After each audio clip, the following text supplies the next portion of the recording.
Oggi siamo in un posto che ci ricorda casa, anche se le palme sono un po' diverse. Prima però un piccolo riassunto del giro che abbiamo fatto finora in Colombia. Atterrati a Bogotà abbiamo iniziato a prendere il ritmo colombiano, non la cumbia. Poi è stato il momento dei primi trekking nei paesini sparsi nelle Ande occidentali. Poco fiato a 3000 metri, ma tanto cibo, quello non manca mai. Poi ci siamo catapultati sulla costa caraibica, caldo umido, zanzare e storie da serie TV Netflix. Cartagena città stupenda, tanto colore ma anche tante ombre. Poi ci siamo detti andiamo a vedere quella zona sul fiume che sembra selvaggia e abbiamo trovato Mompox ma anche una barca per risalire il fiume Magdalena. Quello che poteva andare storto è andato storto, ma siamo sopravvissuti. Poi c'è stata Medellin che onestamente devo ancora metabolizzare. L'idea peggiore di tutto il viaggio fino ad ora, dormire nel centro storico. Per ritrovare un po' di pace ci siamo poi rifugiati nel bel mezzo della zona cafetera, dove ci troviamo anche ora. Nello scorso video un viaggio in autobus che ci ha fatto perdere qualche anno di vita, oggi invece andiamo a scoprire una delle zone più famose della Colombia. Avremmo fatto bene a venire fino a qui.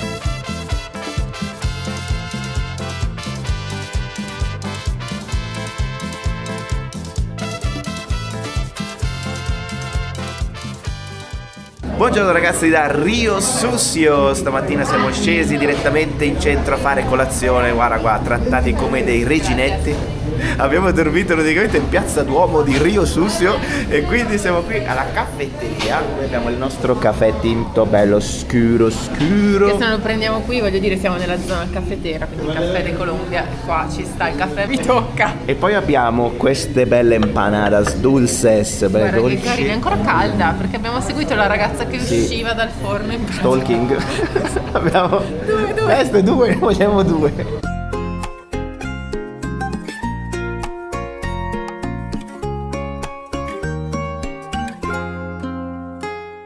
Arrivati alla stazione degli autobus che è proprio in centro, abbiamo lasciato il nostro hotelito e questa è la stazione tutta colorata con questi bei murales e qua ci sono proprio i simboli della città, quindi sia il carnevale che il caffè. Noi oggi facciamo un viaggio di circa 3 ore più o meno e stiamo andando a Pereira. Autobus pronto, la Flota Occidental. Autobus di lusso oggi. Very good. Gli sfarzi del passato. Vieni anche là. Per ora siamo solo noi e un signore là in fondo parte tra poco, stiamo per partire, quindi mezzo vuoto oggi.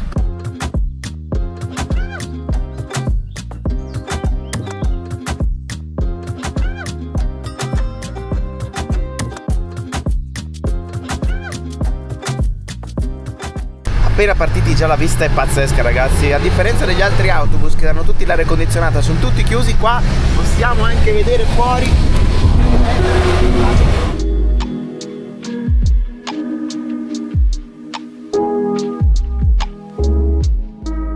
Arrivati adesso a Pereira ma sta diluviando, in questo momento siamo proprio nell'occhio del ciclone qua. Un po' ballerino Sai che mangiamo qua?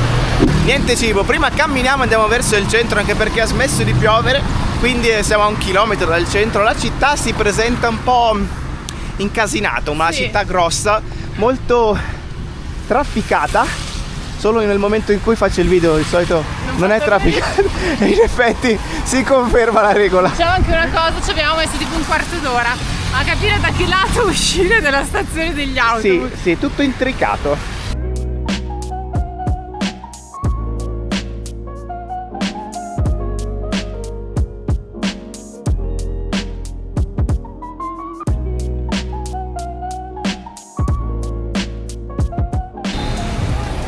Mentre smette di piovere noi ci siamo fatti un pranzo. Primo posto che abbiamo trovato. Guarda qua che roba. Iniziare adesso? Da dove devo iniziare tutto questo benedito? Zuppa di zucca. Zuppa di zucca, il piattone come al solito. Stavolta abbiamo fatto pollo con i funghi champignon. Mamma mia. Fagioli da una parte e patatine dall'altra. Ale. Aiuto, quanti piccioni che volano.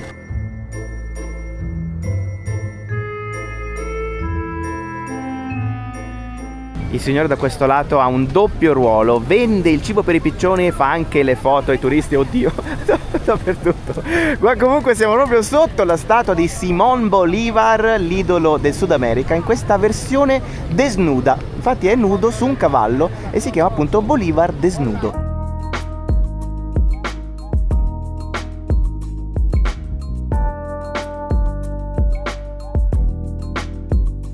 Natale, Natale, Natale, con dei babbi Natale anche questo, e viene fuori dall'albero.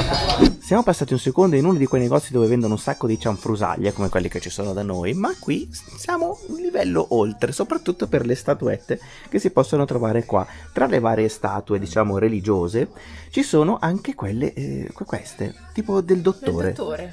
Il dottore vestito di nero e il dottore vestito di bianco, comunque sempre con il baffo. Statue ovunque, su tutti i piani alti di questi espositori, sotto ci sono i vestiti e sopra le varie statuette. Incredibile. Vabbè, chiaramente il 90% di queste sono statuette religiose, ma continuano. Qua sono tornati i dottori, le madonnine, i Gesù e qua anche la famiglia al completo. In che senso l'angelo con il pesce in mano?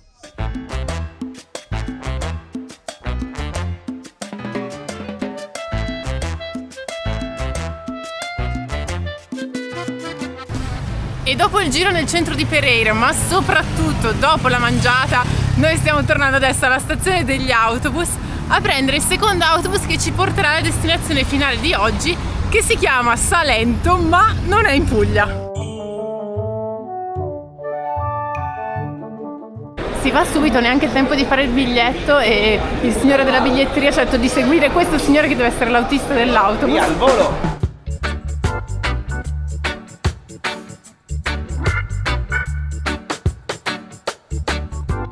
Con questo gattino impresso sul marciapiede di Salento siamo arrivati, ragazzi, al paese. Allora, ci abbiamo messo un'oretta da Pereira, tutte strade così, con tutta la panza piena, ragazzi. Ammetto che ho avuto un momento un po' così Titubante, ce la faremo.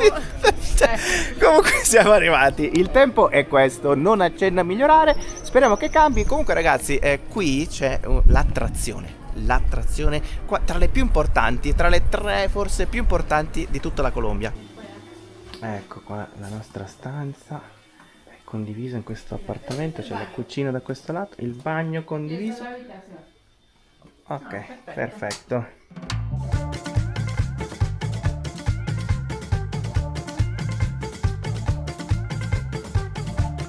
Per sgranchirci un po' le gambe, per vedere Salento da un altro punto di vista, stiamo Salento. Che battuta orribile.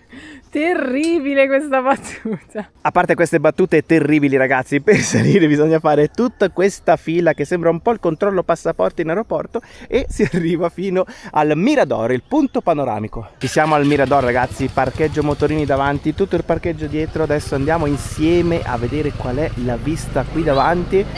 Oh, bello. Bello, bello.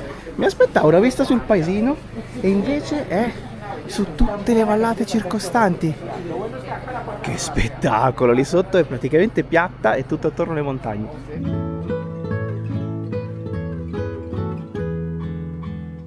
Molto figo questo posto. Adesso, ragazzi, ci stiamo spostando nell'altra parte del Mirador, quella che dà sul paesino, quindi ce ne sono ben 2 da questo lato. Si passa da questa stradina stretta. Siamo in tanti, prima abbiamo fatto un po' fatica a passare.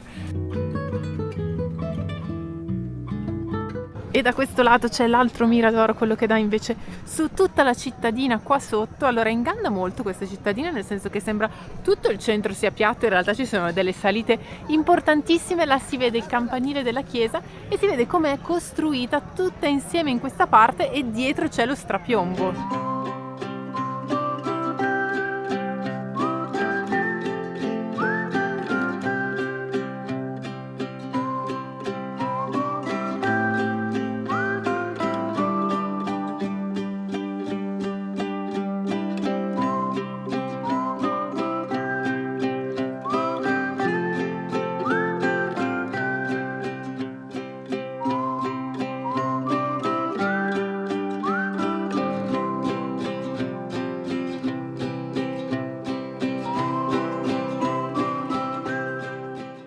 Bisogna fare attenzione, qua ci sono dei signori armati. No, in realtà qua c'è il tiro al bersaglio direttamente su questa che è la vietta principale con tutti i turisti che passeggiano, e ce ne sono diversi, devo dire. Non eravamo molto abituati a questo casino ultimamente.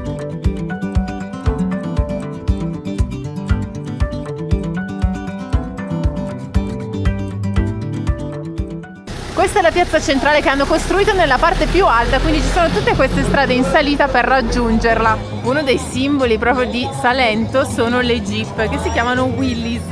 In questo caso le hanno fatte anche per i bambini e sono spinte dai signori dietro, quindi non sono motorizzate, ma puoi provarla così, con c'è uno che ti spinge dietro. La piazza è bella grande, lì c'è la chiesa principale, poi tutte le attività colorate, tutte attorno, fra bar, caffè. Il caffè anche qui è un prodotto importante perché tutto attorno ci sono piantagioni di caffè, qui in mezzo invece c'è la piazza delle palme. Sono tutte queste palme, le palme in generale sono simbolo di questa zona e da quel lato invece ci sono le Jeep e quelle Jeep sono quelle dei grandi e sono quelle che prenderemo noi domani. Ore 6:30, abbiamo appena finito di fare la premiere e siamo usciti subito stamattina molto mattinieri. Stiamo andando verso la piazza, questa è la salita dal posto dove dormiamo per raggiungere la piazza. Che differenza quest'ora rispetto a ieri in piazza, non c'è nessuno. Non prima di un bel caffè, Angela. Sì, prima di fare qualunque cosa Ferma, ci serve tutto. un bel tintico qua. Ok, grazie. Presi i biglietti ragazzi, 1 euro a tratta, quindi 11.000 a testa ed è andata e ritorno, quindi tutto incluso nei 2 euro. Non si è capito niente, però va bene così. Queste sono bellissime queste Jeep. Io voglio questa qua che è blu biagino. Noi mi sa che andiamo con i signori che stanno trasportando anche le patate. Scusate ragazzi, mi rendo conto che non si sta capendo niente, ma stamattina siamo un po' lenti, abbiamo i criceti che si stanno ancora svegliando. Comunque stiamo per prendere queste Jeep, quindi il prezzo che ha detto Paolo è quello della tratta con la Jeep per andare nella Valle del Cocora. Ci è capitato il carro verde, il signore sta aprendo, quindi mi sa che è positivo sul tempo. Guarda chi c'è con noi, che viaggia con noi. È tutto coccolato. Si chiama Lulu. Lulu.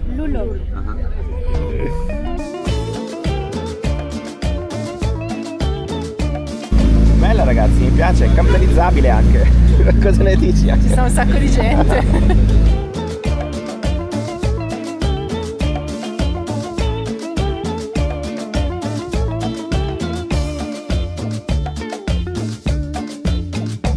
Ai mandria di mucche e cavalli, quindi siamo in coda.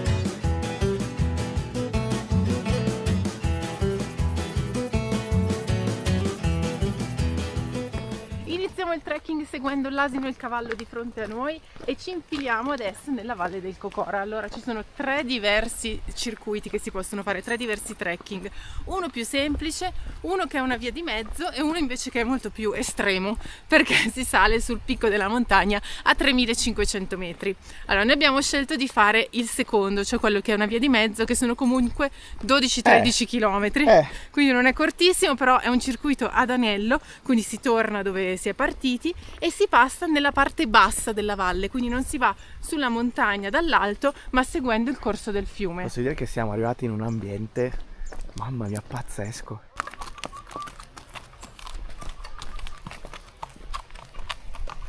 Primo ponticello sul fiume, ragazzi, prevedo una gran bella camminata in questo posto. Prima sorpresa, allora, questo baracchino qui è il baracchino che segna l'ingresso a tutta quest'area. Questa è proprietà privata, quindi si deve pagare un biglietto per il passaggio, sono 8.000 pesos a persona. Questo è il braccialettino che ti danno per entrare in quest'area. In realtà ci sono diversi checkpoint come questo lungo tutto il cammino, quindi vedremo alla fine quanto costa poi tutto il giro che vogliamo fare. Si paga perché il passaggio è all'interno di queste proprietà private, cioè tutti questi campi sono di proprietà di qualche signor che ha detto volete passare? Però dovete pagare.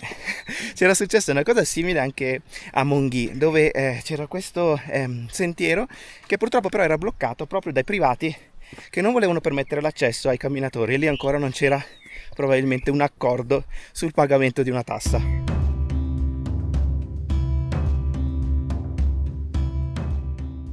Ragazzi, a quanto pare siamo fortunatissimi, qua piove tantissimo, piove quasi tutti i giorni e noi invece stiamo trovando un tempo che comunque ancora... Dai, tocchiamo legno.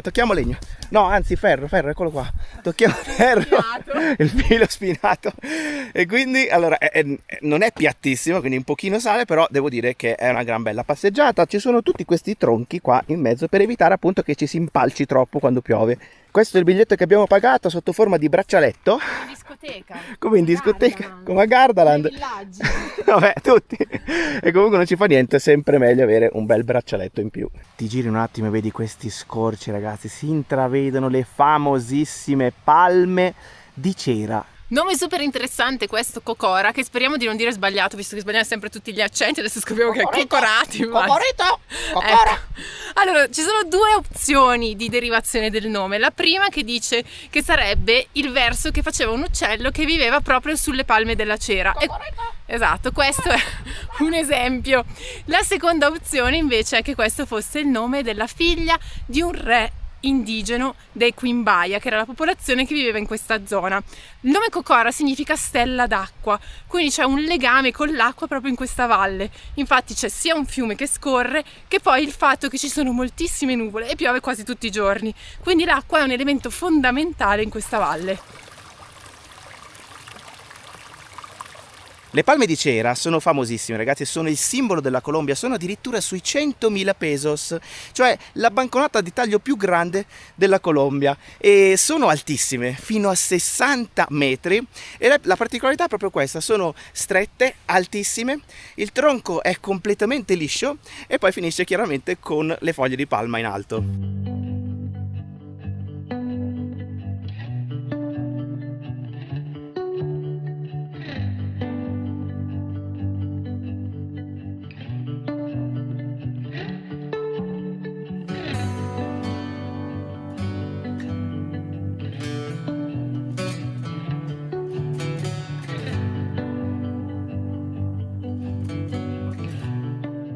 Sì, lo so, ragazzi, siamo un po' un disastro tra accenti sbagliati, nomi sbagliati. Palme da cera, sono sbagliato, e si chiamano così perché sono ricoperte nel tronco da una sostanza cerosa, quindi da qui viene il nome. Parte fangosa questa, attenzione perché poi ci si impiglia. Angela, mamma mia, l'abbiamo rischiata. Ecco, forse è meglio saltare lì, sì. Magari c'è il tronco lì in mezzo. E via. Così, perfetto. Come me gusta esta Colombia, ragazzi. Bello, bello, bello, ci sta stupendo ogni giorno di più, soprattutto per la diversità. Infatti, tra l'altro, è uno dei paesi con la più alta biodiversità al mondo. Queste palme altissime non crescono solo qui ma anche in altre zone, però questo è il luogo dove è più facile vederle perché è la zona più accessibile. Crescono tra i 1800 e i 3000 metri di altezza e pensate che dal 1985 è vietatissimo tagliarle perché stanno andando incontro al pericolo di essere abbattute tutte, perché venivano utilizzate tantissimo soprattutto per la Domenica delle Palme, perché la Pasqua qui in Colombia è sentitissima, una festa molto sentita, quindi la domenica prima venivano tagliate proprio queste palme. Adesso ci stiamo addentrando nella foresta della nebbia. Ci sono diverse specie autoctone in questa foresta, specialmente la bergamasca. Eccola qui che si aggira nella foresta delle nebbie. Questo esemplare parla un idioma che nessuno conosce. Adesso proveremo a comunicare con lei. Sì, allora, come va? Tutto bene? T'appiasche? Non farò, guarda, non dico niente. Dai. Non dico niente. Comunque è spettacolare questa foresta. Cioè, siamo passati dalla vallata dove quasi non c'era vegetazione se non le palme nella parte alta, a qui che è fittissima la vegetazione. Fighissimo, qua c'è la cascata, infatti si chiama Cascada Palmas nella nebbia. Nebla, non nebbia, nebla. Ti è venuto il bergamasco. Come fitta, come umida, come si taglia col macete. Bella la cascata, ragazzi, siamo scesi fino al fiume, qua si vede come viene giù, c'è un sacco di acqua, quindi è ancora più bella. Lì si forma una piccola piscina e poi l'acqua chiaramente continua il suo corso. Fino ad ora tutto il percorso che abbiamo fatto era praticamente nel silenzio, sentivi solo in sottofondo lo scorrere del fiume. Adesso invece che siamo proprio sotto la cascata si sente forte il rumore dell'acqua che scorre e si sente quanto è potente questa cascata.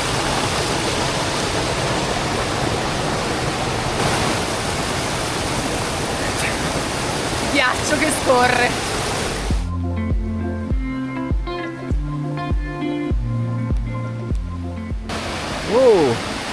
Attenzione perché Non mi sembra troppo stabile. Attenta alla testa! Bisogna abbassarsi lì. Guarda che cielo viola! L'hai visto, Angela? Blu e viola. Attenzione al bus. Ecco.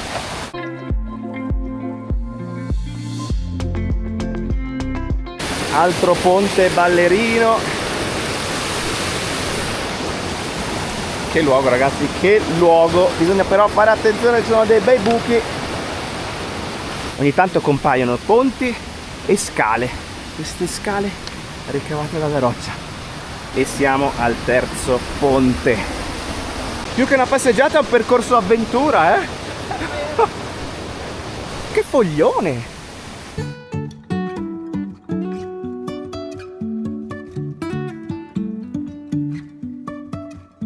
È il caso di dirlo, ragazzi, very very nice. Muy bueno. Dio, si muove tantissimo questo però. Mamma. Balla questa, è qua dal 1988, è scritto sopra. No, questo non mi piace particolarmente, eh. È caduto tutto da un lato. Andiamo piano? Facciamo uno alla volta, forse è meglio. Ok, tocca a me, proprio storto. Tipo cascato un po' da questo lato.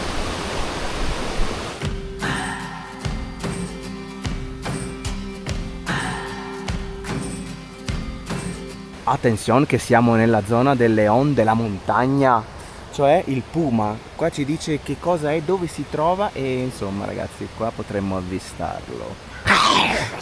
Dovremmo arrivare a circa 2900 metri. Mammiferi incluso l'uomo?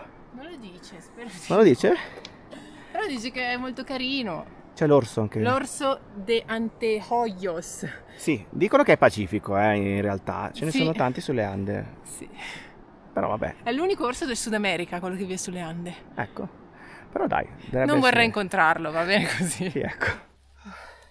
Qua c'è il nostro amico. Buongiorno. Che belli che sono. Siamo quasi arrivati finalmente. Quasi arrivati in cima, guarda chi troviamo, ma dai! Che amore! E qua ce ne sono altri due. Che belli mascelloni. C'è il raduno qua adesso, tutti e tre. Hanno solo leggermente bloccato il sentiero, devo dire. Potremmo passare sotto. Non so se è una buona idea. Passato il checkpoint, adesso possiamo continuare. Una salita, ragazzi, pazzesca. Eravamo proprio lì sotto, abbiamo fatto tutta la valle, siamo arrivati nella foresta della nebbia e in effetti, ragazzi, eccola la nebbia.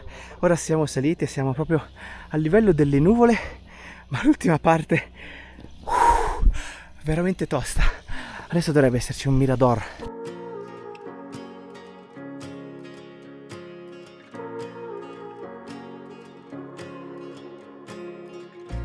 Da questo lato si vede un signore che sta tagliando l'erba perché questa è una finca proprio nella parte più alta di tutto il cammino e infatti qui abbiamo tutta la vista sulle montagne lì in mezzo e è bellissimo stare a guardare proprio tutte le nuvole che si muovono con questi davanti, questi fiori rossi e c'è questo distacco tra il rosso acceso della natura, dei fiori e tutte le montagne dietro ricoperte di foresta.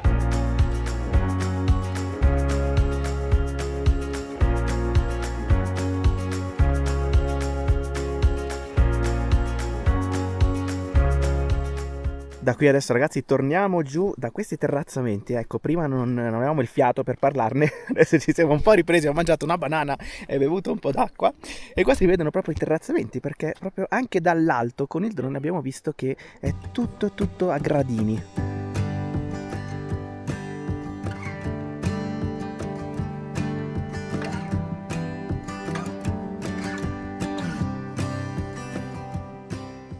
Il punto più alto qui a cui siamo arrivati è 2900 metri e adesso invece è tutta in discesa, quindi sicuramente più facile questa seconda parte.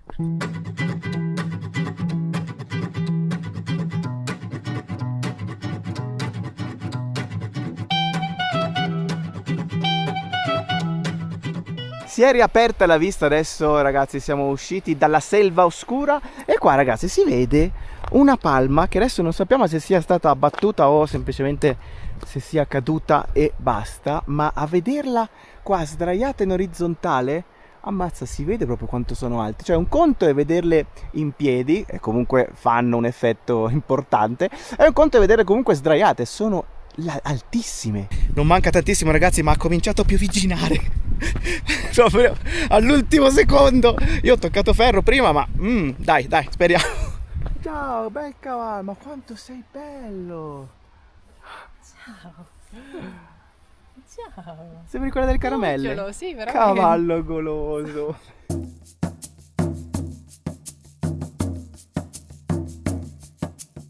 Con il percorso che abbiamo fatto abbiamo evitato tutta una zona che è quella dei mirador. Ci sono tutte le costruzioni tipo le mani, le altalene, e sono lì in fondo e si possono vedere. Si può anche fare soltanto quella parte, per cui in tanti arrivano lì, entrano lì, quella zona costa 25.000 pesos, si entra, si ha la vista, e se proprio si vuole andare più avanti ci sono addirittura i cavalli che ti trasportano. Sì, si vedono anche da qua Sì. tutti i cavalli che fanno un percorso lì sopra, e noi abbiamo scelto invece di fare un po' la parte un pochino più autentica, quindi abbiamo fatto tutta questa parte con l'arrivo fino alla fine della valle e salita all'ultimo mirador. Qui c'è un allevamento di trote, si vede proprio lì in fondo, ci sono tutte le vasche con 3 V. Mi è uscita con le V. E qua c'è anche un posto per fare l'osservazione degli uccelli, per fare bird watching, proprio di fronte a una delle palme famose. Si torna, ragazzi, e abbiamo tutti i posti occupati. Mi è toccato qua dietro, very nice. Siamo sotto le palme in questo momento. Guarda qua quanto sono alte. Si torna indietro.